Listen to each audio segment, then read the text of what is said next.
En un pequeño pueblo a las afueras de Tenochtitlán, vivía un valeroso y célebre guerrero con su esposa, la cual jamás le había podido dar un hijo o hija, por lo cual era despreciada entre los miembros de la comunidad.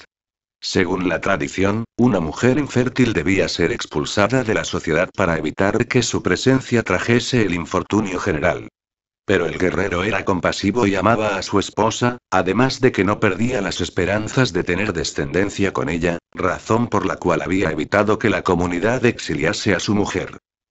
Sin embargo, cierta mañana el destino la desamparó y su esposo fue enviado a la guerra.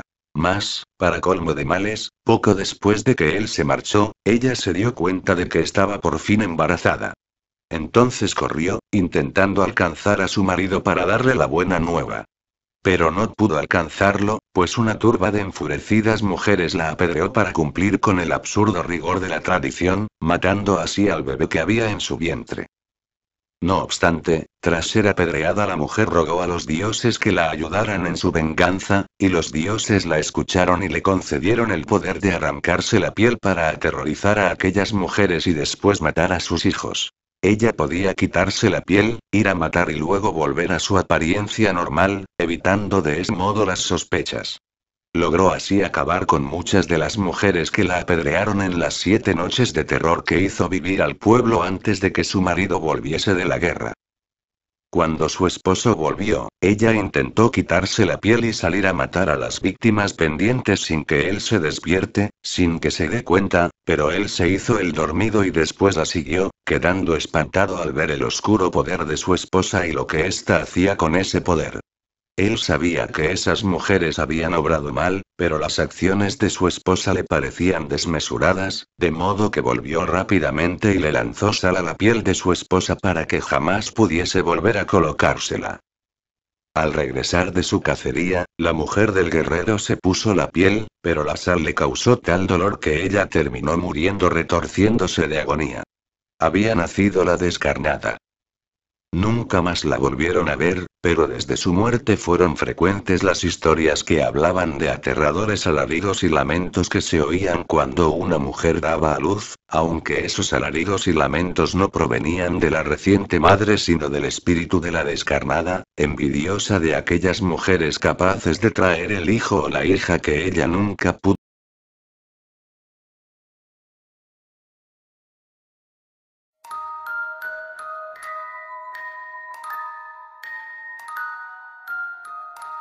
Finalizada la hora del almuerzo escolar, la maestra les comunicó a los alumnos que la junta directiva había planificado un simulacro de incendio en el que todos debían participar.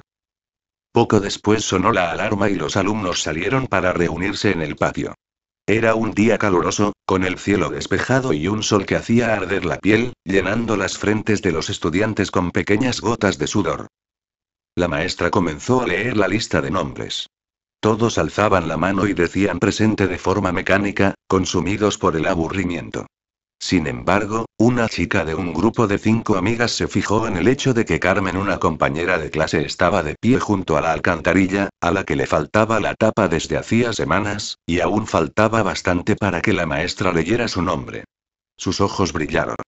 Carmen estaba entre las últimas de la larga lista organizada en orden alfabético. ¿Qué pasaría cuando la llamen si caía en la alcantarilla? Carmen está en la alcantarilla. Podrían corear y entonces todos reirían a carcajadas y la pobre Carmen sería el hazme reír. Quién sabe, incluso podrían terminar por bautizarla como chica de L. La oportunidad de romper el aburrimiento y hacer historia era perfecta, así que les comunicó discretamente la idea a sus 4 amigas y todas a agosto en torno a Carmen, fingiendo torpeza para empujarla y hacerla caer sin que aquello pareciese premeditado. La maniobra fue perfecta, Carmen apenas emitió sonidos de queja mientras la hacían caer y, cuando dijeron su nombre, las 5 chicas empezaron a gritar. Ella está en la alcantarilla, ella está en la alcantarilla. Un mar de carcajadas se desató, las risas empezaron a silencio y cuando la maestra se acercó a ver y, antes de que emitiera palabra alguna, se giró y miró a todos con una mueca impregnada de angustia y terror.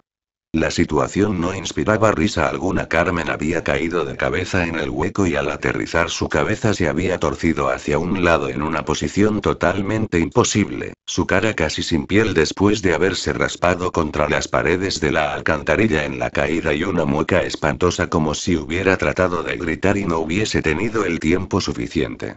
La sangre se dispersaba en un charco que se mezclaba con el excremento húmedo y maloliente que impregnaba todo su cuerpo.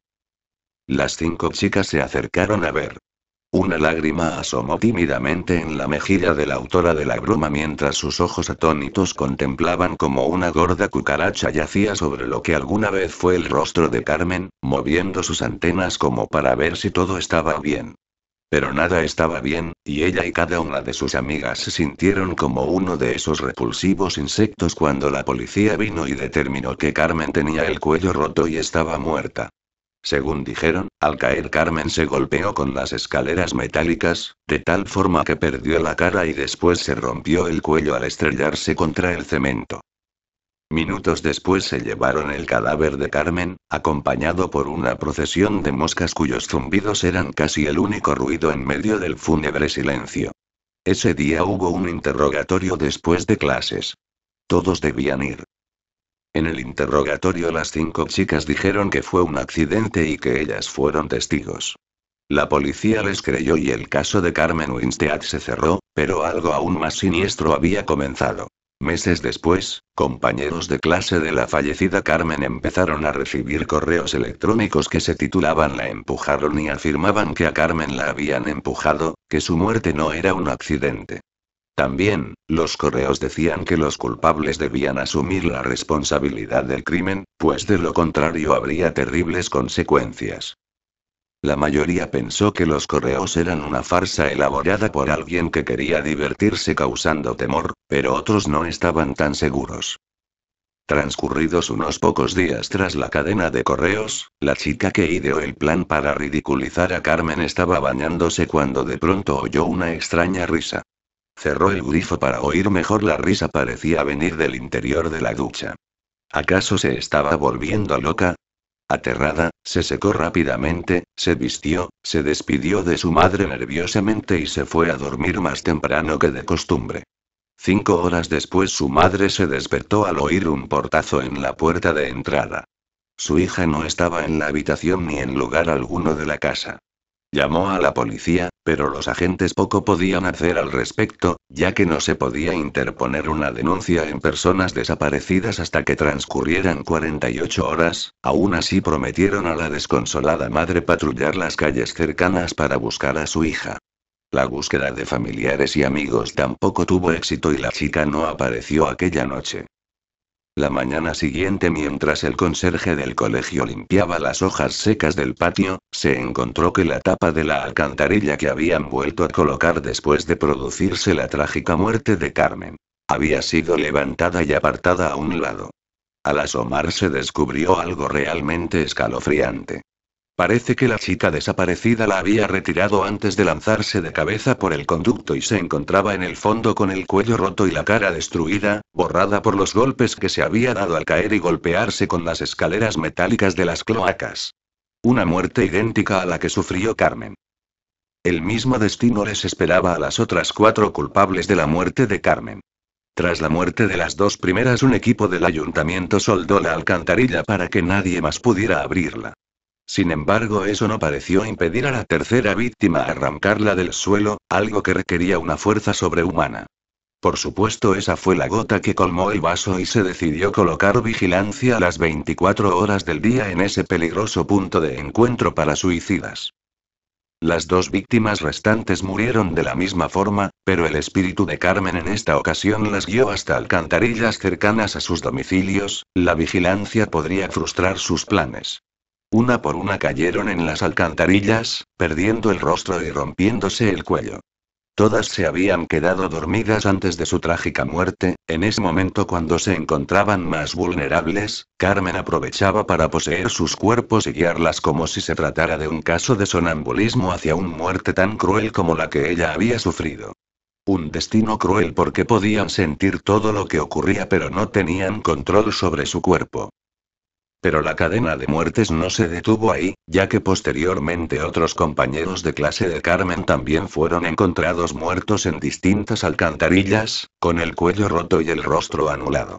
Ellos y ellas también se habían dormido antes de aparecer muertos. Resultaba muy inquietante pensar que todos esos otros compañeros muertos no habían creído en los correos electrónicos que afirmaban que Carmen fue empujada.